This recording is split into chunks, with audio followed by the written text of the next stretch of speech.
I'm Eric Arneson. I'm going to help you bring your landscapes to life.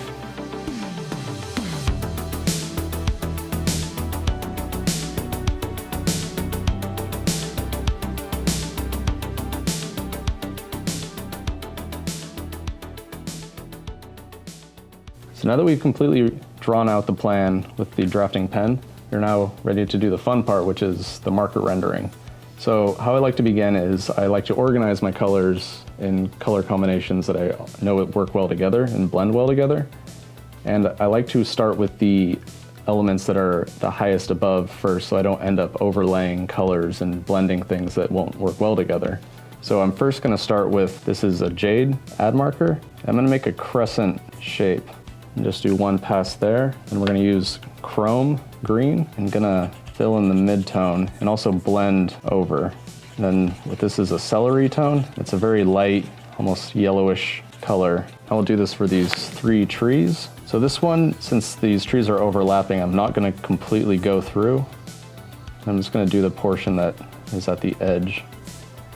But for this one, since the angle of the shadow is this way, it can wrap around. Once again, just doing that crescent shape to fit with the contour of the curve of the tree, and then adding the mid-tone, which is the chrome green. So now we have these 3 trees rendered and they look 3-dimensional. And one thing you can do beyond that is to add an even darker tone, a very light edge, just a very small touch of deep evergreen, which is a very dark blue, bluish green. And what that does is kind of replicate the shadow that would be on the side of the tree that would be in shade. And also like to bring in a celery. Some people use a blender in their marker renderings, but I tend to use a color that's the lightest within the group to use the blending, just because it's readily at hand. I don't have to worry about finding a blender, and also blenders get messy when you're using multiple colors, and you might end up contaminating your beautiful green tree with some toxic red or something. So now I'm gonna go and do the shrub line, which is gonna be the same color combination, but without the deep evergreen. So now that I have those all filled in, I'm gonna wanna render in the palm trees. And so this one is gonna be a combination of spruce green, yellow green, goldenrod, and maybe a little bit of blue on the edges. I'm gonna fill in the lightest color first, which is the yellow green. This one I'm just gonna fill in completely. And all I'm trying to do here is add a gradation, which has a nice amount of color and variation and adds depth. Because if this was just a flat color, it would read as a flat object. You want something with dimension. All right, so now we're gonna work on some of the understory shrubs around here. And these will just be a combination of 2 colors. I always like, before I start rendering, I like to test my colors to see if it's something that I want, first of all, and if it's gonna work with the colors, and if the marker is still active and looks good. So I'm gonna use a light olive and probably the celery. I'm gonna use a light olive as the dark tone. And for the grasses, we're gonna use a warm tone, which is banana. And then fill in the cracks in between, just with something, so it's not just white in between your plants if you have any gaps. And this could be ground cover or mulch, some material in your design. Just wanna make sure everything gets filled in. So now what we have left is, for as far as softscape, is the lawn. And for the lawn, I'm gonna be using an apple green and probably a willow. So this is a very neutral color. I just like to fill it in one direction. We're gonna reinforce that stippling with a darker tone. So we're gonna come through and follow those lines, just to add some dimension to this. So now that we have all the softscape put in, we can start by rendering some of the hardscape materials. One of the ones I like to start with is the deck. So we're gonna work with a banana, desert tan, and craft brown. This will be our light tone for the wood deck. We're gonna come through with the desert tan for the mid-tone.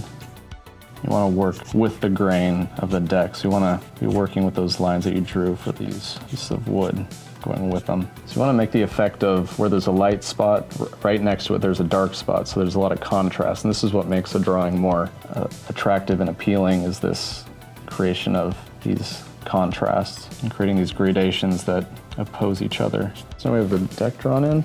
And after I do that, I like to add in some wood grain with a fine tipped pen. And I usually do that just by drawing some very faint swoops and arcs, almost as if you're drawing the knots in the wood. It'll add some character and life to the wood beyond just being a rectangle. And I like to do this while I'm rendering, because if you did it before, then it would be under the plant material. And these are some of the fine details that you add in last. So Now that that's done, get the wood all finished, we're gonna work on the concrete. And for this, we're gonna use a cool gray, and then probably a cool gray number 3 for the pool coping, and mix in with a little bit of cool gray number 4. Once again, just adding some variation makes it feel more three-dimensional. If you try to work with the lines, it'll help it look a little bit better instead of just filling it in all at once. These little imperfections around the edges actually make it look quite good. So now what we can do is fill in the pool. This is going to be a combination of the 2 or 3 colors. It's going to be aqua, blue-green, and deep evergreen. What we're going to do is we're going to use the aqua as the fill and then the blue-green as the shadow. Then add the 1 layer of shadow along the edge. We're gonna work in the shadow along the edge here. And it's gonna be deeper on this side because the steps are going down. So this is the shallow part. It's gonna be 1 step more. So already you can see that pops the pool right out. We're also gonna add a tiny shadow along the top here. Okay, so now that we have the pool done in, we can go ahead and do the other hardscape materials like the gravel. For that, we're gonna start with the warm gray. All right, so now that we have all of it colored in, I like to go through and add some more thickness to some of the line weights that aren't quite popping. Like some of the trees, they could use a bit more thickness. So I like to go back through with a sign pen for some of the larger trees like this one. I'm just gonna pretty much double that line weight to really help it pop off the page. I'm just going through and tracing over that first line I did, and also continue with these small shrubs around the edge. And then one last boost for the palm tree. I'm not going to work on the inside fronds, just the exact perimeter or outside of the plant, the outline of it. And one other thing that we could do beyond that is to add some highlight tones. And what I like to use for that is a jelly roll. For the pool, I'm just going to create these sweeping forms. So you can see that adds a nice effect as if it's ripples in the water. There's wind blowing over, add some movement and character. For some of the trees, you can add a little bit of a highlight along the perimeter of the tree, just to pop it off page a little bit more. And also this is a nice technique to apply to the wood grain, to add some highlights beyond just that light yellow. And then now, for the most fun part, which is the application of shadows, you need to be very careful with because it can be very dangerous if you don't do it right. But you want to make sure you stick with the same angle that you've been working with this whole time with the shading. Trace over one of the trees. You could actually insert it under the drawing and then use that as your template to then apply the shadow. So we're going to do that for all of these larger ones so they're somewhat consistent. Just working with that same angle. And for these ones, it's okay to do a freehand shadow, and you want to work in that crevice here just to add a little pop of purple.